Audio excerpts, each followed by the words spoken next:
তুমি কি আমাকে ভালোবাসো? বাসি, এই কথা আবার নতুন ভাবে শোনার কি আছে? কতটা ভালোবাসো? যতটা তুমি আশা করো তার থেকে অনেক বেশি ভালোবাসি। তুমি আমাদের ভালোবাসার জন্য সবকিছু করতে পারবে? হ্যাঁ পারবো। আমাকে নিয়ে পালাতে পারবে? পারবো, কিন্তু তুমি কি সিরিয়াস? হ্যাঁ আমি সিরিয়াস। দেখো, আমি না খুব ভালো করে বুঝে গেছি তোমার আমার রিলেশন আমার বাবা কখনোই মেনে নিবে না, তাই আমি পালিয়ে বিয়ে করবো। পারবা? আচ্ছা ঠিক আছে। আমি আজকে রাতে তোমার জন্য ওয়েট করব। তুমি যদি না আসো তাহলে আমাদের রিলেশন এখানেই শেষ। কি ব্যাপার মা? মেয়েটা কি পালায় যেতে চাচ্ছে? হ্যাঁ মা। তুই কি চাচ্ছিস? বুঝতে পারছি না মা, তবে এতটুকু বুঝতে পারছি যে আমি ওকে ছাড়া থাকতে পারবো না মা। তুই যদি সত্যি ওকে ভালোবাসিস তাহলে যা পালায়। রোদেলার সাথে আমার কথা হয়েছে, ও আজকে রাতেই ওর ব্যাগপত্র গুছিয়ে বাসা থেকে পালাবে, হয় গাড়ি নিয়ে ওর বাসার পিছনে কেটে দাঁড়াবে।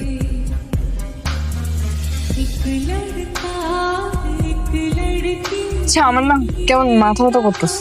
মাথা ব্যথা করতেছে? শাকিল, এই সামনে কোনো ফার্মেসি টার্মেসি দেখলে থামাইস তো। ফার্মেসি?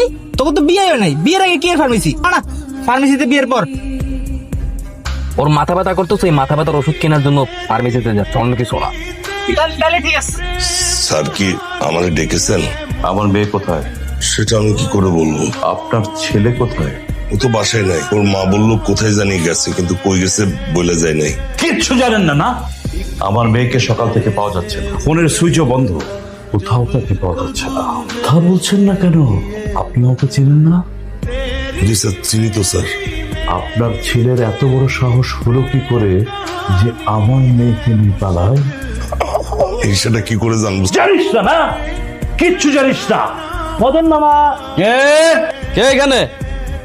কোনো সমস্যা হয়েছে নাকি? বিজয় রোদেলাকে নিয়ে পালা আসছে, বিয়ে করবে। যতদিন পর্যন্ত ওদের ফ্যামিলি না মেনে নেয় ততদিন পর্যন্ত ওরা তোমার এখানে থাকবে। মামা তুমি ছাড়া কিন্তু আমাদের কোনো আশা ভরসা নেই আর। সবগুলা এইখানে দাঁড়া, আমি দেখি তোর মামিরে কোন রকম ম্যানেজ করতে পারে কিনা। আমি কি নাম তোমার? জি রোদেলা।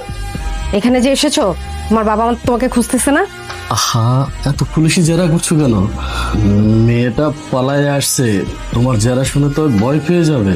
একদম চুপ থাকো, ভয় পাক। ও যদি কোনো এমপি মিনিস্টারের মেয়ে হয় তখন কি হবে জানো? আমাদের 14 গোষ্ঠীকে তখন জেল খাটতে হবে। তখন কি হবে? আসলে ওর বাবা কোনো মন্ত্রী মিনিস্টার না। যে ছেলেটা দেখছো না, ওর বাবার অফিসের বসের মেয়ে। তুমি এত নেতিবাচক কথা কেন বলছো? ওরা যেহেতু আমাদের বাসায় আসছে, থাকুক না কয়দিন, একটু ঝামেলা শেষ হলে ওরা নইলে চলে যাবে। তাছাড়া আমাদের তো কোনো ছেলে মেয়ে নেই, ওরা তো আমাদের সন্তানের মতো। থাক কয়দিন। করো, তুমি আগে ওদের বিয়ের ব্যবস্থা করো। ঠিক বলছো। এই তোমরা সবাই উঠো, আমরা আগে কাজী অফিসে যাই, বিয়ের কাজটা শেষ করে আসি। ওয়ালাইকুম সালাম। নাজমুল, তুমি হঠাৎ আমার বাসায়? আপনার নামে হেড অফিস থেকে চিঠি এসেছে। তুমি তো সাথী না নিয়ে চলে যাচ্ছ। কিসের চিঠি? আপনাকে কোম্পানি থেকে বহিষ্কার করা হয়েছে। হ্যাঁ? আর আপনার অফিসে যাওয়া নিষেধ, আর কোয়ার্টারও থাকা নিষেধ। কেন? আমি তো কোম্পানির কোনো কাজে কখনো কোনো অন্যায় করি নাই। কোম্পানির কাজে অন্যায় করা লাগে না। জিএম স্যার আপনার নামে বানিয়ে বানিয়ে সব রিপোর্ট পাঠিয়েছে, তার কথা দিত সব। বেশ, আপনি সাসপেন্ড। হ্যালো মা, কেমন আছো? আছি ভালোই। তোর কোনো সমস্যা হচ্ছে না তো? না না মা, কোনো সমস্যা নেই, আমি একদম ঠিক আছি। বিয়েটা কি করে ফেলেছিস? না মা, একটা ঝামেলা হয়েছে তো, এখনো বিয়ে করিনি, 2 দিন পরে বিয়ে করে ফেলবো। আচ্ছা তোকে একটা কথা বলি। হ্যাঁ মা বলো। বিয়েটা যখন হয়নি তাহলে না করলে হয় না বিয়েটা? মা তুমি কি বলতেছো? আমি ওরে বিয়ে করবো না মানে? বাবা নিশ্চয়ই তোমার কিছু উল্টাপাল্টা কথা বলছি, তাই না? জানোই আমি ওরে বিয়ে না করতে পারলে আমি বাঁচবো না, আমি ওরে কতটা ভালোবাসি। আচ্ছা ঠিক আছে, ওকে বিয়ে না করলে যেহেতু থাকতে পারবি না, তাহলে বিয়েটা করেই ফেল। তোর ফোনটা না সবসময় বন্ধ রাখিস। ওই রোদেলার বাবা না তোকে অনেক খোঁজাখুঁজি করতেছে। হ্যাঁ মা, আমি ফোন বন্ধ করে রাখবো। আমি জাস্ট সিম ওপেন রাখছি শুধুমাত্র তোমার সাথে কন্ট্যাক্ট করার জন্য। ঠিক আছে। তোমার গলাটা এরকম লাগছে কেন বলো তো? তুমি ঠিক আছো তো মা? বাবা কেমন আছে? বাবা ঠিক আছে তো? বাসার সবাই ঠিকঠাক আছে তো? হ্যাঁ সব ঠিক আছে, কোনো সমস্যা নেই। শুধু তুই একটু সাবধানে থাকিস বাবা। আচ্ছা মা, দোয়া করো। ঠিক আছে, রাখছি। সবকিছু ঠিকভাবে নিছো তো? কোথায় উঠবেন কিছু ভাবছেন? জানি না ভাই, এই অসময় কোথায় যে উঠি কিছুই বুঝতে পারতেছি না। রফিক সাহেব থামেন। কি হয়েছে স্যার? আমরা তো আপনার কাছে আসলাম, আপনি কোথায় পালাচ্ছেন? পালাবো কেন স্যার? আমার তো চাকরি চলে গেছে, তাই অফিসের কোয়ার্টার ছেড়ে দিছি। এখন বাসা খুঁজতে যাইতেছি। চলুন আমাদের সাথে থানায় চলুন। কেন? উনি থানায় যাবে কেন? ওনার নামে মামলা হয়েছে। মামলা? কিসের মামলা? অপহরণ মামলা। আপনি খান সাহেবের নাবালিকা কন্যাকে কিডন্যাপ করেছেন। রফিক সাহেব, ইউর আন্ডার অ্যারেস্ট। মা, আমাদেরকে ভাইয়াকে জানানো উচিত না? না না, ওরে তো জানানো যাবে না। ওরে জানাইলে তো ও চলে আসবে, ও আসলে তো মহা বিপদে পড়ে যাবে। তাহলে কি আমরা সারা রাত এরকম রাস্তায় বসে থাকবো? কি জানি বাবা, কি করব আমি তো কিছুই বুঝতেছি না। একদিকে মাথার উপরে ছাদ নাই, অন্যদিকে স্বামী সন্তান দুইজনেই বিপদে। কি চাচি, এত রাত হয়ে গেল এখনো এখানে বসে আছেন? তুমি তো দেখলাই তোমার চাচাকে পুলিশে নিয়ে গেল। কই যাই বলো, আমাদের তো কোনো ঘর বাড়িও নাই এখন। আচ্ছা চাচি, এখন কোনো চিন্তা করেন না, এখন আমার বাসায় চলেন। কালকে সকালে দেখি উকিলের সাথে কথা বলে চাচাকে ছুটানো যায় কিনা। আচ্ছা ঠিক আছে, চল দেখে আমার মাহিন ঢাকায় পৌঁছে গেছে, কল দিছে, ধর কথা বল। মাইন কল দিছে? হ্যালো, হ্যাঁ হ্যালো বন্ধু, কি খবর রে? শোন, ঢাকায় তো আসছি, তুই তো বলছিলি আঙ্কেল আন্টির খোঁজ নিতে। তো তোদের বাসায় গেছিলাম, আঙ্কেল আন্টির তো বাসায় দেখলাম না। ও, বাসায় নাই না? তাইলে হয়তো কোথাও গেছে। আচ্ছা দোস্ত, তুই কালকে একটু আরেকবার বাসায় গিয়ে খোঁজ দিয়ে আমার জানাইস তো। আচ্ছা ঠিক আছে, আমি কালকে খোঁজ নিয়ে তোরা জানিয়ে দিচ্ছি। খুশি তো এবার? বিয়ে তো অবশেষে হয়েই গেল। আপনাকে সত্যি অনেক থ্যাঙ্কস। স্বাধীন ঠিকই বলছিল যে আপনি আসলে এই লাভ করবো। আরে দেখতে হবে না, মামা ডাকার, তোমাদেরই তো মামা আমি। মাহিন ফোন দিছে। হ্যাঁ মাহিন। কি রে বেটা, কি হয়েছে? বুক কালা করেছিস কেন? তোর বাবার বেঁচে নেই।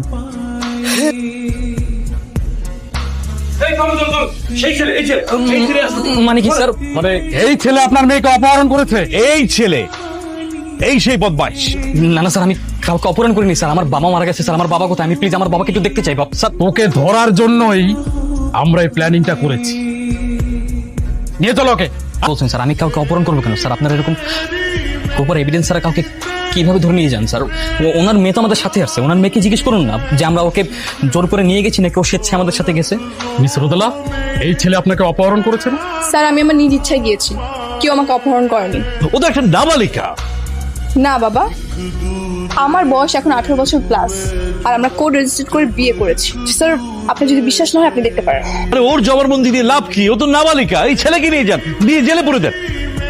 আপনার মেয়ে নাবালিকা না, তার মানে আপনি আপনার প্রভাব খাটিয়ে এবং আইনের আশ্রয় নিয়ে আপনি আপনার উদ্দেশ্য হাসিল করতে চেয়েছিলেন, তাই না? আপনি আমাদের সাথে মিথ্যে কথা বলেছেন। আপনি আপনার মেয়ের জন্য একজন নিরীহ বাবাকে চাকরিচ্যুত করেছেন, পুরো পরিবারকে আপনি ঘর ছাড়া করেছেন, এবং এই ছেলেটার বাবাকে আপনি জেল খাটিয়েছেন। এখন আবার এই ছেলেকেও আপনি জেল খাটাতে চাইছেন। ও, আপনি কি ভেবেছেন এরকম করলেই আপনার মেয়ে আপনাকে বাবা বলে ডাকবে? কখনোই না। খান সাহেব, আপনি তো আপনার মেয়েকে বিজয়ের সাথে বিয়ে দিবেন।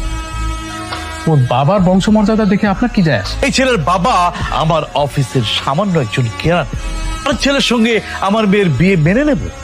ধরেন আপনার মেয়েকে কোনো উঁচু বংশের লোক এসে বললো যে আপনার মেয়েকে তার ছেলের সাথে বিয়ে দিন, আপনি কি রাজি হতেন না? তা অবশ্যই রাজি হতাম। সেই উঁচু বংশের কেউ যদি বলতো আপনার মতো নিচু বংশের কারো সাথে তারা আত্মীয়তা করবে না, তখন কেমন লাগবে? অবশ্যই খারাপ লাগবে।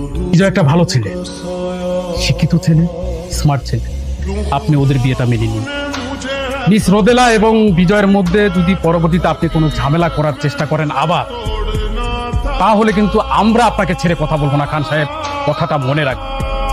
আই চলো। আমি আসলে আমার ভুলটা বুঝতে পেরেছি। আপনি বিজয়কে অ্যারেস্ট না করে খুব ভালো করেছেন।